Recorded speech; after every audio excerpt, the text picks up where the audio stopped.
It's like you do me with the song Different Colors, 99 FM, your feel-good station. A very good morning to you. Welcome back to another exciting edition of Powering the Future, brought to you by the Ministry of Industries, Mines and Energy. Now, today's topic, for some they say it feels a little like something from a movie. I think it sounds like a scientific name. I would say for a butterfly, but I think I know what a butterfly is. But we're going to be exploring the fascinating world of paleontology. I'm not making it up. It exists, okay? So don't think I'm making it up.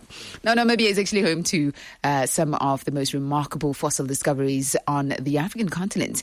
And our guest today is at the forefront of the work I'm speaking about.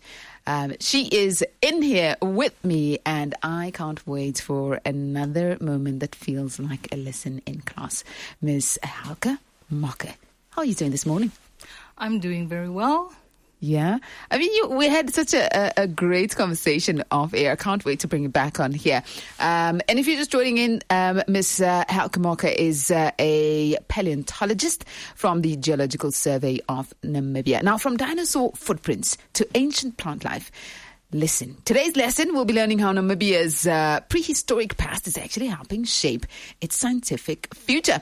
I know you have so many questions, but I think it's only fair we clear up you thinking I'm making up the word paleontology.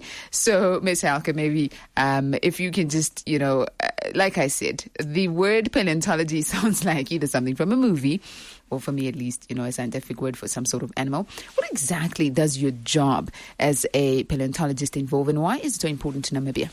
Well, you're not wrong by saying it sounds like a movie because, Jurassic Park, the movie, there was a paleontologist. 100%. The guy with a cowboy hat, basically.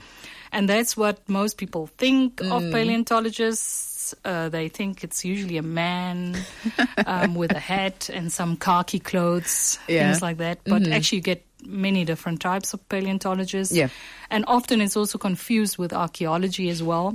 So if I ask kids what is paleontology, they will tell me immediately things that relate to archaeology, and they will even use the word archaeology or archaeologist. So just to summarize it, paleontology involves a person studying remains of creatures or plants that lived a long time ago. Okay. So, for example, dinosaurs. So you would be looking at bones, for instance, but you can also look at their traces. Okay. In other words, their footprints, their nests, their eggs. And, of course, we include here fossilized wood, fossilized flowers. And there are many examples of famous fossils, but the best known are, as I said, dinosaurs, So if you ask a kid, they will give you all those fancy names, Spinosaurus, T-Rex, the whole shebang. But being a paleontologist at the Geological Survey doesn't only entail looking at fossils, but it also entails telling people about fossils, telling them what it means, how old they are, what significance it has. Okay. So it's a lot of things. And we keep these samples of fossils that we collect and find, we keep it in a special collection in a back room. And we often deal with scientists that come from abroad. Yeah. And we often join them also in the field and look for these fossils, and then we get involved in the scientific study of them. And then we can tell a lot of things. So in terms of why it is so important for Namibia, one of the things is that we are dealing with heritage. So these fossils are part of our heritage. It might not be cultural heritage, but it's part of natural heritage. So we also need to protect it on the one hand. On the other hand, of course, we have a lot of questions. We want to know, what did Earth look like and where do we come from? So that's, for example, when you start looking at paleoanthropology, that's the study of ancient humans. So unfortunately, of course, we don't have much of that, but South Africa is quite well known for that. But that's just in a nutshell. There's so much more. But another thing that's important about fossils is that if you find them, often you can tell how old they are, how old the rocks are in which they are found. So that also helps geologists sometimes, like when they are looking for certain types of minerals or gemstones like diamonds and things like that. Okay. So it can be quite useful. All right. Now, Namibia has a rich fossil record, but I'm pretty sure my listener is also thinking, are there any discoveries that have been made here? So maybe take us through. Can you tell us about one or two particularly exciting or rare fossil discoveries that have been made in the country? I think when it comes to discoveries, I really, I could mention quite a number. So I had to really think about this one a bit. But recently, there was a publication in a very high-profile journal called Nature. Okay. And, of course, normal people don't read these journals. I mean, it's scientific, so that's the unfortunate part of it. Okay. But it was about an animal that was discovered near Twyfelfontein. Okay. And this animal is linked to the first animals that went from the water onto land. Okay. So it's a very old connection. And these creatures are about 280 million years old. So I repeat that, 280 million years old. For a minute there. So it's one of the oldest creatures that where you can literally see this is an animal with 4 legs.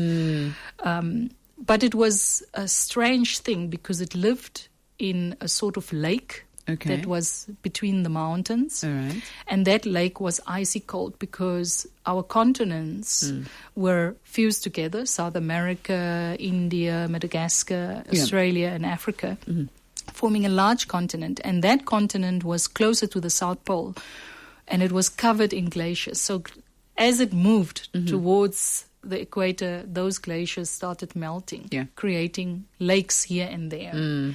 So it's in one of these ancient lakes now that these creatures were living 280 million years ago. And of course, the water and the mud and everything of those lakes became hard as rock. And also the skeletons of the animals as they died in these lakes became hard. And those are the fossils that we then found. And we could say more about the ancestry of animals. In other words, when did they really arise? When did this transition from water to land occur? Because usually it's not very well known for the southern hemisphere. Those things have been found mostly in the northern hemisphere, so it's very unique. And then another very special find, and this one is also very near to my heart, is the mammoth that we found in the Etosha Pan. And we excavated it as well. There was a filming crew from Germany there filming us, doing the excavation. And a lot of people, when I tell them that we found a mammoth in the Etosha, they were like, but mammoths are from Siberia. They're from the northern hemisphere. They were these shaggy elephant-like creatures. And I said, well, the reality is that mammoths come from the southern hemisphere and that they migrated to the northern hemisphere and that they were not always full of hair. They were actually like elephants, naked, with a few hairs, of course, but they were fairly naked. And they literally looked like elephants with long legs, They were a bit more slenderly built, but so we also excavated mammoth in the Etosha. That is Ms. Helke Mocke, a paleontologist from the Geological Survey of Namibia. That's within the Ministry of Industries, Mines and Energy. The Ministry of Mines and Energy is the cornerstone of Namibia's natural resource management, safeguarding our country's geological, mineral and energy assets. From fueling homes to driving industries, we regulate the entire spectrum of mining and energy sectors, ensuring responsible development from small-scale operations to large-scale enterprises. We prioritize sustainability, balancing economic growth with environmental stewardship to ensure a prosperous future for all Namibians. At the Ministry of Mines and Energy, we go beyond managing resources. We power progress, illuminate opportunities, and secure the future for generations to come. Harnessing our resources, powering our future. You work closely with schools and the National Earth Science Museum. How do you make ancient fossils interesting and accessible, that is, to the younger generations?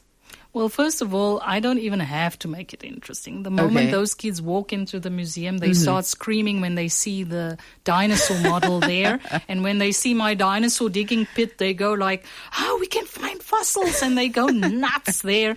And you won't believe it. Even the parents start digging as well.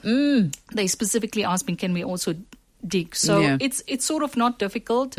Maybe sometimes when you are dealing with students or teenagers, it becomes a little bit more tricky. But we try, and you get it right. You know, you tell them the interesting parts of it. In terms of accessibility, there's of course the museum, and we've had a lot of requests for tours, and they were streaming in even recently. So and it's open to the public. Nice. The entrance is free of charge. Of course, if you want a tour, you need to book. But so we have a lot of groups coming in, and we also have private individuals with their children. If they get bored, they visit the museum. And there's a lot to see in there, not just fossils. Okay. Now, another thing is really what can fossils teach us about climate or the climate as well as the environment of the past? And how can this particular knowledge then help us understand the changes that we're seeing presently, today for that matter? So, of course, we know that climate change is a reality currently, but we also know that most of the climate change that's occurring today is as a result of man's activities, people's activities, industrialization, etc. But when you look at fossils, for instance, you can immediately see, okay, so these fossils, this is a fish, so there must have been a lake here. So already that tells you, okay, I'm dealing with an aquatic animal here, so there must have been water here. The question is, was it marine or what was it? Was it freshwater? And we can tell that from the fossils. The same with, we have footprints, for example, in some rocks, and we can tell whether those were dunes. But we can also tell whether those dunes were, for example, wet. So we also need the knowledge of the rocks themselves. So we need to identify the rocks. So we can tell a lot, but at the same time, climate has been changing in the past due to natural occurrences, volcanic activity, even the depletion of oxygen in oceans. So animals died out. So we used to have more influence on climate change coming as a result of natural things happening, natural phenomena. But nowadays, of course, we have it as a result of man's activities. But we can use the data from ancient fossils, ancient pollen of plants, and we can put it in a model and we can start sort of predicting things. So this old data, or this data that we gather now from old things, old fossils, pollen, spores, and things like that, can actually help us once we feed it into these models to predict what could be happening. But then, of course, we are always thrown out of balance a little bit in terms of man's activities. While you're out in nature, what should you do if you stumble upon a fossil? We'll talk about that with Ms. Mocke right after this. Namibia's energy future is bright, driven by innovation and our commitment to sustainability. At the Ministry of Mines and Energy, we ensure affordable and reliable security of energy supply. With goals anchored on renewable energy and diversifying our energy sources, we're building a resilient future focused on harnessing the power of nature. From our cities to the most remote villages, powering industries, uplifting communities, and fostering economic growth. Harnessing our resources, powering our future.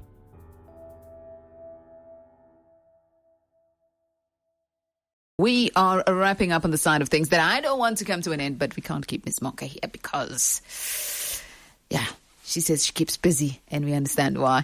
She's a paleontologist from the Geological Survey of Namibia. And if you're just joining in, of course, we're wrapping up. That is an edition of Powering the Future, brought to you by the Ministry of Industries, Mines and Energy. Today, of course, we are exploring the fascinating world of paleontology. Now, we touched on what that is. We also looked into, some very rare fossil discoveries that Ms. Mocke basically took us through. And right now, I'm just thinking about that someone who stumbles upon a fossil, while they're somewhere in nature. What should they do? And how can the public actually help protect Namibia's fossil heritage? So there are two things that they can do, or one of two things. Okay. On the one hand, they can first contact us, for example, myself in the museum, to report the find. Okay. Or they can contact the National Heritage Council as well and just tell them about this find that they think might be a fossil. But it's important that they pinpoint the location precisely and possibly mark it, because sometimes you forget where you found something, and take a photo of this item that they think might be a fossil. It could be a footprint, it could be an egg, could be anything. Okay. And that is very important, because you don't want to disturb the place unless you feel that the fossil is somehow in danger. For example, if there are activities like people are building a railroad there or a road, you can sort of save the fossil. But you need to pinpoint the location as well. Sadly, we have to wrap this up. And I think not just me, but quite a number of us are like, can we have this going on for a while? But I mean, I think today's session was really different, but also because you really broke down, I think, perhaps things that some people got to realize, and for a long time maybe might have confused archaeology with paleontology, and here you are, you swept that cleanly for us. But before you do go, is there anything you'd like to share with us before we say goodbye to you? Yes, I would like to share the fact that we have a beautiful museum at the Ministry of Industries, Mines and Energy, which is located in Aviation Road on your way to Eros Airport. Yeah. And would like people to visit us and come by. And you don't need to pay entrance, you don't need to make a booking, just to have a look. And you can dig for fossils there. Well, not real ones, but you can pretend to be a paleontologist just for a few minutes. And you can have a look at our beautiful displays. And if there are any questions, or if you'd like to tell us of something interesting that's on your farm or in your village, or even at your office, because people have been finding weird things at their offices, you can have a chat with us, and we are there for the public. Great stuff. That's Ms. Helke Mocke, a paleontologist from the Geological Survey of Namibia, of course, sharing in on that is the fascinating world of paleontology. And that is how we wrap up this edition of Powering the Future, brought to you by the Ministry of Industries, Mines and Energy. Thank you so much for joining us today. Thank you for having me. All right. Well, there you have it. Until next week, same time, same place. You already know this is your Feel Good station. Feel Good on 99 FM.